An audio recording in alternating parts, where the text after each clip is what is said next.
जब हिंदुस्तान, पाकिस्तान, अफगानिस्तान से लेकर बांग्लादेश के समुद्र तक और उत्तर से लेकर दक्षिण भारत तक पूरा हिंदुस्तान जिस औरंगजेब की हैवानियत से खौफ खाता था, वहीं औरंगजेब अफजल खान के डर से अपनी जान बचाकर भागा था।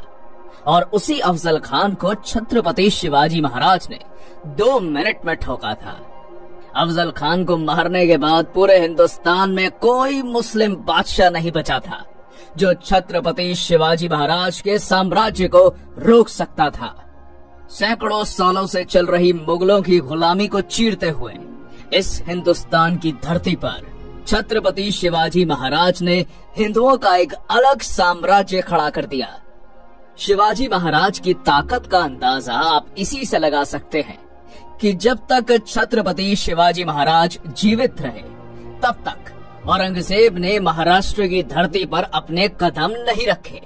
इतना जबरदस्त खौफ औरंगजेब के अंदर शिवाजी महाराज का बैठा हुआ था। पर दुर्भाग्यवश 3 अप्रैल सन 1680 छत्रपति शिवाजी महाराज का रायगढ़ पर देहांत हो गया। शिवाजी महाराज के देहांत के बाद औरंगजेब बड़ा खुश होकर हिंदुस्तान जीतने का सपना देखने लगा। वो सोचने लगा, उत्तर से लेकर मध्य भारत तक सब कुछ तो मैं जीत चुका हूँ। अगर दखन से इन मराठों का सफाया कर दूंगा तो पूरे हिंदुस्तान का बादशाह बन जाऊंगा। इसलिए तुरंत अपनी लाखों की सेना लेकर वो दखन में जा उतरा। पर औरंगजेब इस बात से बेखबर था कि छत्रपति शिवाजी महाराज के बाद उनके पुत्र धर्मवीर छत्रपति संभाजी महाराज नंगी तलवार लेकर मुगलों का काल बनकर खड़े थे। जैसे ही मुगलों के कदम महाराष्ट्र की धरती पर पड़े, मराठों ने मुगलों के मस्तक उतारने शुरू कर दिए। जिसके बाद गोवा में पुर्तगीज, मैसूर में चिकादेवराय, कोंकण में सिंधी, मनहारपुर, नासिक, औरंगाबाद में मुगल, एक साथ 12 सल्तनतों को संभाजी महाराज ने मौत के घाट उतारा। संभाजी महाराज के इन भयानक हमलों से औरंगजेब बौखला उठा। कहीं ये मराठे हर हर महादेव की ललकारें देकर दिल्ली पर ना टूट पड़े, ये सोचकर उसका दखन में सांस लेना तक मुश्किल हो गया। औरंगजेब छत्रपति संभाजी महाराज से इतना ज्यादा डर चुका था कि वो एक भी युद्ध में उनके सामने नहीं आया। पर अपने ही लोगों की गद्दारी के कारण छत्रपति संभाजी महाराज जैसे महान पराक्रमी योद्धा को मुगलों के हाथों कैद होना पड़ा। और 11 मार्च सन 1689 को औरंगजेब ने बड़ी दर्दनाक यातनाएं देकर छत्रपति संभाजी महाराज की हत्या कर दी। संभाजी महाराज के देहांत के बाद औरंगजेब को लगा, अब मराठा साम्राज्य पूरी तरह से खत्म, अब जल्द ही दखन को जीतकर दिल्ली वापस चला जाऊंगा। तो दूसरी तरफ छत्रपति संभाजी महाराज की मृत्यु से हर मराठा के अंदर हिंदवी स्वराज की आग लग चुकी थी। जल्द ही इस आग से मराठे औरंगजेब की महाराष्ट्र में कब्र खोदने वाले थे।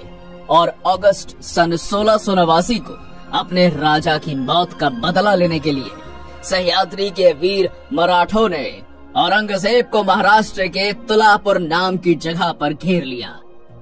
और हर हर महादेव की गूंज के साथ संताजी घोर पड़े और गिने चुने चंद मराठा सैनिकों ने औरंगजेब की लाखों की सेना पर चढ़ाई की। वीर मराठा योद्धा संताजी घोर पड़े ने अपनी खूनी तलवार से मुगल सैनिकों के मुंड काट दिया। मुगल छावनी में घुसकर मराठों ने ऐसा मौत का तांडव मचाया कि हजारों मुगल सैनिकों को काटकर मौत में घाट उतार दिया। मराठों के हाथों हो रही मुगलों की ऐसी भयानक मौत देखकर औरंगजेब का दिमाग ही रास्ते से फिर गया और जान बचाने के लिए वो कायर औरंगजेब उसी क्षण युद्ध छोड़कर भाग गया। औरंगजेब का नसीब अच्छा था कि वो भागने में सफल रहा, नहीं तो मराठे उसे वहीं काटकर जिंदा जमीन में दफना देते। इस युद्ध में भले ही औरंगजेब की जान बच गई, पर पूरे हिंदुस्तान में उसकी इज्जत लुट गई।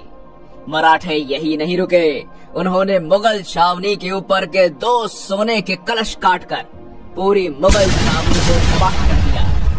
जिस औरंगजेब की क्रूरता और कट्टरता के कारण पूरे हिंदुस्तान के राजे महाराजे थर थर कांपने लगते थे, उसी औरंगजेब को मराठों की खौफनाक सेना ने दौड़ा दौड़ा के मारा। तुलापुर में हुई शर्मनाक हार से औरंगजेब पूरी तरह टूट चुका था। इसलिए मराठों से बदला लेने के लिए उसने दक्षिण भारत के सबसे ताकतवर सरदार कासिम खान को आदेश जारी किया। अब कासिम खान ने संताजी घोरपड़े को पकड़ने के लिए कर्नाटक के तलाकू गांव में एक मजबूत घेरा बनाकर मराठों का रास्ता रोक लिया। पर मराठे भी कहाँ रुकने वाले थे। मराठों ने कासिम खान के इस घेरे को तोड़कर और मुगलों की छाती को चीरकर कर्नाटक के तलाकू गांव में जबरदस्त मारकाट मचा दी। मराठों के अग्नि बाण मुगलों की छाती को चीरते हुए आर पार निकल रहे थे। मुगलों की मौत का यह खूनी मंजर देखकर कासिम खान की धड़कनें तेज हो गई और मराठों के डर से मुगल सेना को लेकर वो दोड्डेरी के किले में जाकर छुप गया। मराठों के पराक्रमी योद्धाओं ने दोड्डेरी के किले को चारों तरफ से घेर लिया। अब मराठा सरसेनापति संताजी घोरपड़े ने अपनी चाल चली और किले के दरवाजे को बाहर से बंद करके हजारों मुगल सैनिकों को कैद करके मार डाला। जो भी मुगल सिपाही किले से बाहर आने की कोशिश करते, मराठे बंदूक की गोलियां चलाकर उन्हें मार डालते। एक तरीके से देखा जाए तो मराठे उन्हें तड़पा तड़पा के मार रहे थे। किले के अंदर खाने के लिए कुछ भी न होने के कारण घोड़े, हाथी, कुत्ते जैसे जानवर मुगलों ने मारकर खाए। और यहाँ पर ध्यान देने वाली बात यह है कि जिस कासिम खान को औरंगजेब ने मराठों को मारने के लिए भेजा था, उसी कासिम ने मराठों के डर से किले के अंदर फांसी लगाकर खुदकुशी कर ली। पूरे हिंदुस्तान के इतिहास में मुगलों का ऐसा हाल कभी किसी ने नहीं किया जितना मराठों ने मुगलों का दोड्डेरी के किले में किया। अली मर्दान खान, रुस्तम खान, खुदाबंद खान, हसन अली खान जैसे अनेक ताकतवर योद्धा दिन रात एक करके मराठों का पीछा करते, पर मराठों ने औरंगजेब को नहीं छोड़ा तो भला ये मुगल सरदार मराठों का क्या उखाड़ लेते। उत्तर में उज्जैन से लेकर दक्षिण भारत में मछलीपट्टनम तक मराठों ने मुगल सेना को काट काट कर ऐसा कत्लेआम मचाया कि दक्खन से मुगल सल्तनत का सफाया कर दिया। इधर औरंगजेब विशालगढ़ को घेरा बनाकर बैठा था, तो उधर मराठों ने बुरहानपुर में घुसकर पूरे शहर को तबाह कर दिया। बुरहानपुर के सूबेदार बैदरबख्त और अली मर्दान खान को पकड़कर मराठों ने उनके शरीर के कपड़े छोड़कर सब कुछ लूट लिया। कहा, रोको इन काफिर मराठों को। उठते बैठते जागते सोते सब तरफ मराठे ही मराठे नजर आते।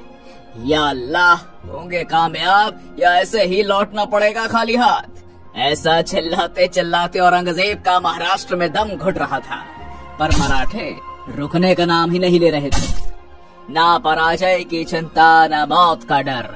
मराठे सिर्फ एक ही बात जानते, उड़ाने मुगलों के सर।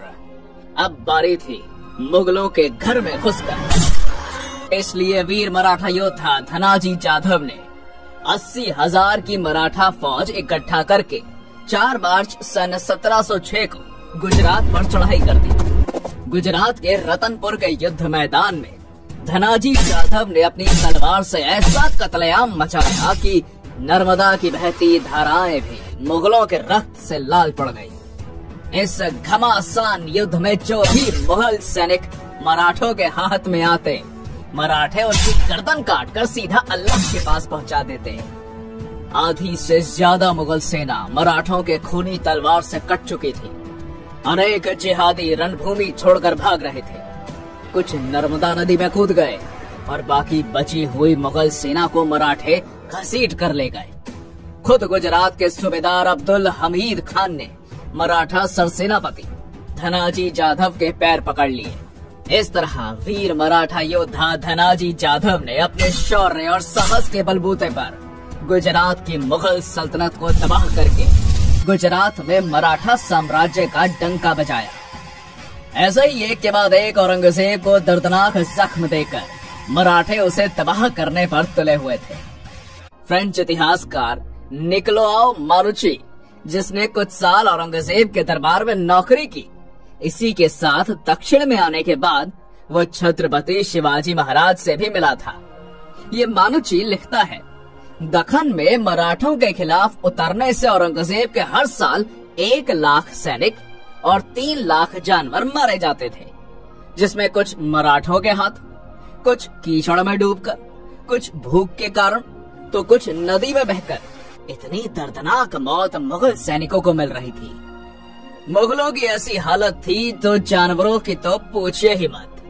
बेशकीमती खजाना, ऊंट, घोड़े, हाथी, तोपखाने, जो भी मराठों के हाथों लगता मराठे उसे लूटकर साफ कर देते।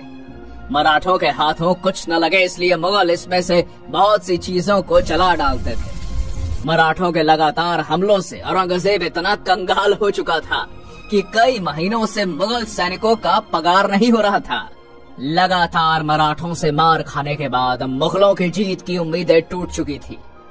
अगर किसी मुगल सरदार को मराठों से किला हासिल भी करना है तो वो मराठों से हाथ मिला लेता और औरंगजेब से छुपकर मराठों को 50,000 से लेकर 2 लाख रुपए तक की रकम देता।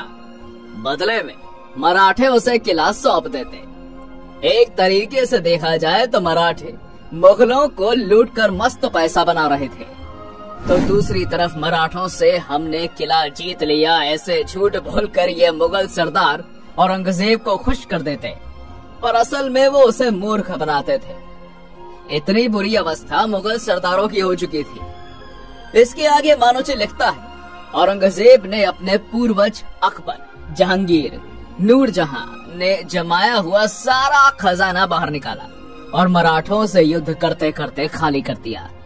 इतने पर ही वो रुका नहीं, उसने चांदी के बर्तन तक पिघला दिए। इतिहासकारों के अनुसार मराठों से लड़ते लड़ते औरंगजेब ने 40 करोड़ रुपए बर्बाद कर दिए। विशालगढ़ के युद्ध अभियान के दौरान 1.5 साल से मुगल सैनिक बिना तनख्वाह के काम कर रहे थे। वो बंगाल का सूबेदार मुर्शीद कुली खान हर साल औरंगजेब को 14 लाख रुपए टैक्स देता था। उसी में किसी तरह औरंगजेब का खाने पीने का गुजारा हो रहा था। लगातार 27 साल मराठों ने औरंगजेब को इतना घुमाया, इतना दौड़ाया कि मराठों से लड़ते लड़ते वो आखिर में बुढ़ा हो गया, परंतु हार और बर्बादी के सिवा उसे कुछ नहीं मिला। बढ़ती उम्र के साथ साथ औरंगजेब का चेहरा और भी ज्यादा भयानक हो चुका था। दांत गिर जाने से उसके गालों में गड्ढे पड़ गए थे। यदि कोई व्यक्ति जिसने औरंगजेब को पहले कभी नहीं देखा हो तो उसे अकेले में देखकर मुर्दा समझने की गलती करता था। इतना बुरा हाल उसके शरीर का हो चुका था। औरंगजेब की मौत पर रोने के लिए उसके नजदीक का कोई भी व्यक्ति जीवित नहीं बचा था। अपने बाप और भाई को तो उसने खुद ही मरवा डाला था। इसके अलावा उसकी 3 बेगमें, 2 बेटे तथा नाती पोती, बहन बेटी सभी की मृत्यु इसके आंखों के सामने हो चुकी थी। अपने ही किए हुए पापों की शिक्षा उसे जिंदा रहते मिल चुकी थी।